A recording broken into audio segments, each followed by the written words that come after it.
It's time to take a look at what's happening around Wyoming for Tuesday, August 26th. I'm Wendy Core, bringing you headlines from the Cowboy State Daily Newsroom, brought to you by the Converse County Tourism Promotion Board. Discover Douglas and Glen Rock, where rich history, outdoor adventure, and welcoming communities await. Feel the energy of Converse County at www.conversecountytourism.com. With carefully worded legal terms and patriotic sentiments, President Donald Trump on Monday announced an emphasis on prosecuting people who burn American flags. While Wyoming's 2 U.S. senators voiced their approval, Cowboy State Daily's Claire McFarland reports that a leading First Amendment expert in the nation said prosecutions stemming from the order would be unconstitutional. Trump's executive orders are really careful about, we're going to do this controversial thing, but we're going to do it within the confines of case law and what's legal and what's allowed. So they try to thread the needle. But even so, with his Monday order against flag burning, a top speech attorney professor in the United States was like, it's still unconstitutional. And that's because Trump tried to bootstrap flag burning to other non-speech offenses like property destruction. The order calls for the U.S. Attorney General to prioritize prosecution of the nation's criminal and civil laws against American flag desecrations that happen in the course of other tangential crimes. Firefighting crews working a pair of uncontained wildfires in western Wyoming can expect some help from Mother Nature this week. Late August is usually hot and dry, perfect for turning Wyoming's forests and grasslands into tinderboxes.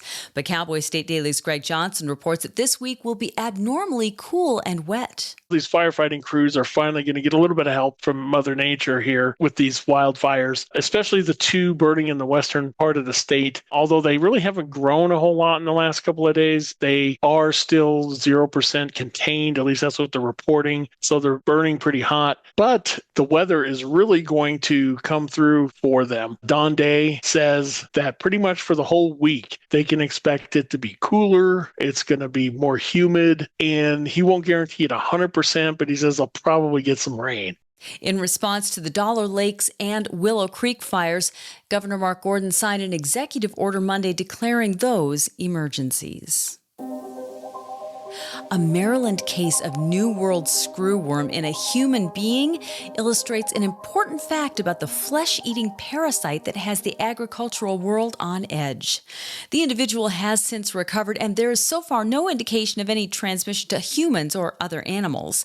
But alerts have gone out across the nation nonetheless to other agricultural stakeholders. That includes Wyoming agriculture and veterinary officials who told Cowboy State Daily's Renee Jean they're mainly pushing awareness right now, as well as heightened vigilance across the livestock industry. In Wyoming, ranchers probably feel pretty safe. We're pretty far north. This is a tropical pest. It requires hot temperatures, moist environments. We don't have either one of those things really most of the time in Wyoming. But they have been seen as far north as North Dakota in the past. We're all just as near as the nearest airport to people who have traveled and potentially have traveled in Central America, which is where this is kind of taken off from.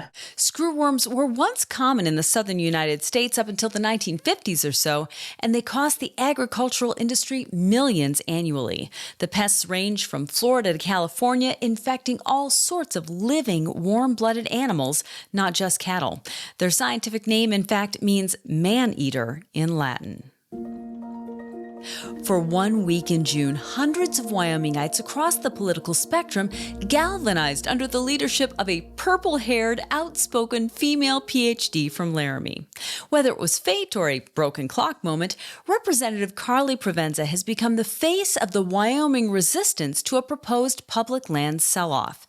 Cowboy State Daily's Claire McFarland spoke to Provenza, who along with Representative Mike Yin is holding town halls across Wyoming. They arranged the the town halls uniquely so that the arrangement is discouraging to hecklers, right? Because you walk in and you're expecting like a stage and like this preachy politician and everyone's going to kind of listen and then maybe shout. That's not the way they have it set up. They have these town halls set up in these little tight chair circles, and you're supposed to respond to prompts from Provenza and Yin about the Wyoming you want to see. And then the group scribe stands up and reads the answers. One of the prevailing themes that just kept surfacing Thursday was we're concerned about keeping public lands. And that was the groundswell that Carly Provenza rode this summer. The listening session meeting started in Cheyenne earlier this month. Provenza and Yin went to Casper on Tuesday, Lander on Thursday, and are planning at least 7 more stops in 7 more towns in the coming weeks. I'll be back with more news right after this. First Northern Bank of Wyoming has been a pillar and a cornerstone in our community since 1885. It's the oldest continuing operating bank in existence in Wyoming today. I see First Northern Bank make a positive difference in our community. They're always in the list of sponsors. Our people deliver the absolute best service that you can find.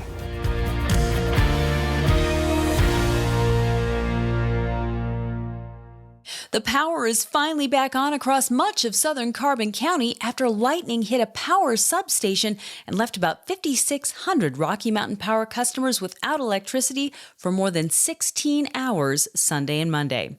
The outage closed many businesses, affected traffic signals, and gave kids in Rawlins a bonus day off from school, according to Cowboy State Daily's David Madison. It was a big light show, hail, heavy rain, and a direct hit to Rocky Mountain Power's Platte substation. It hit the lightning arrestor, and that's supposed to absorb the impact of a lightning bolt, and it did its job, but I think it went too far, according to a company source there who said they blew some fuses and just had a mess to clean up. I spoke to the chief of police in Rawlins, and he said, we were ready for it. We have a protocol. All the major buildings, the prison, they all have backup generators. But he said, when I woke up that morning, I was like, wait, hold on. How am I going to get my cup of coffee? Fortunately for commuters, some enterprising youngsters who found themselves with a day off of school set up a battery-powered coffee stand, charging $2 a cup.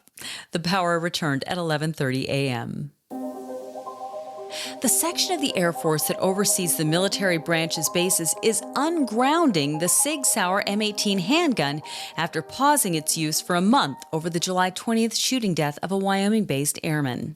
Cowboy State Daily's Claire McFarland reports that the Air Force Global Strike Command has completed a comprehensive inspection of its nearly 8,000 M18 modular handgun systems after pausing their use July 21st out of what officials say was, quote, an abundance of caution following a tragic incident. It's always hard to grasp at the inner workings of a military establishment, but what we know is that an airman died in a shooting incident July 20th. The next day, the branch of the Air Force that oversees bases paused that pistol and launched an investigation into those pistols. A few days after that, someone was arrested on claims of false swearing and involuntary manslaughter in that same death. And then the investigation of the gun finishes up.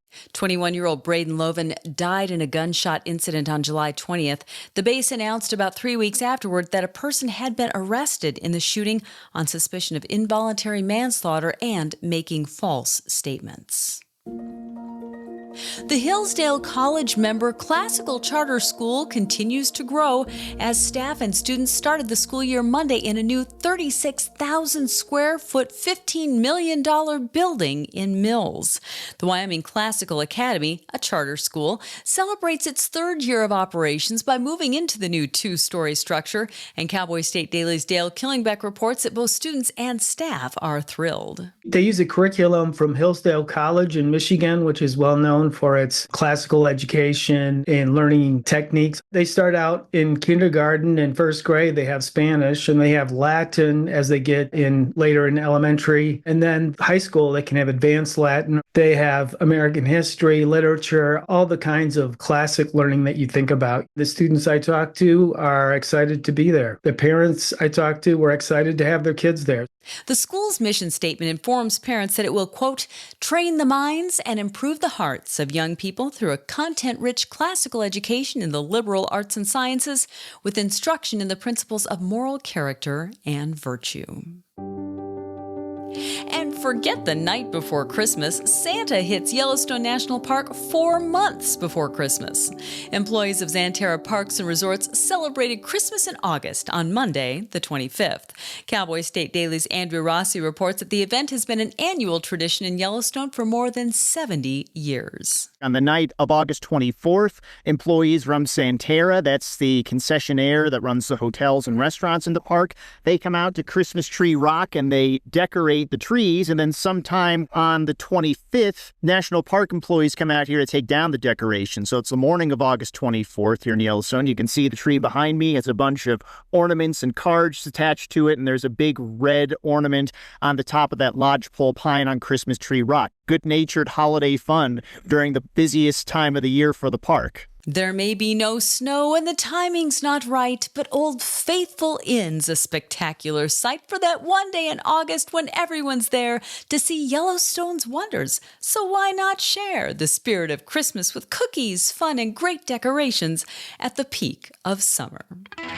And that's today's news. Get your free digital subscription to Wyoming's only statewide newspaper by clicking on the daily newsletter button at cowboystatedaily.com. And you can watch this newscast every day by clicking subscribe on our YouTube channel, or you can listen to us on your favorite podcast app. Thanks for tuning in. I'm Wendy Core for Cowboy State Daily.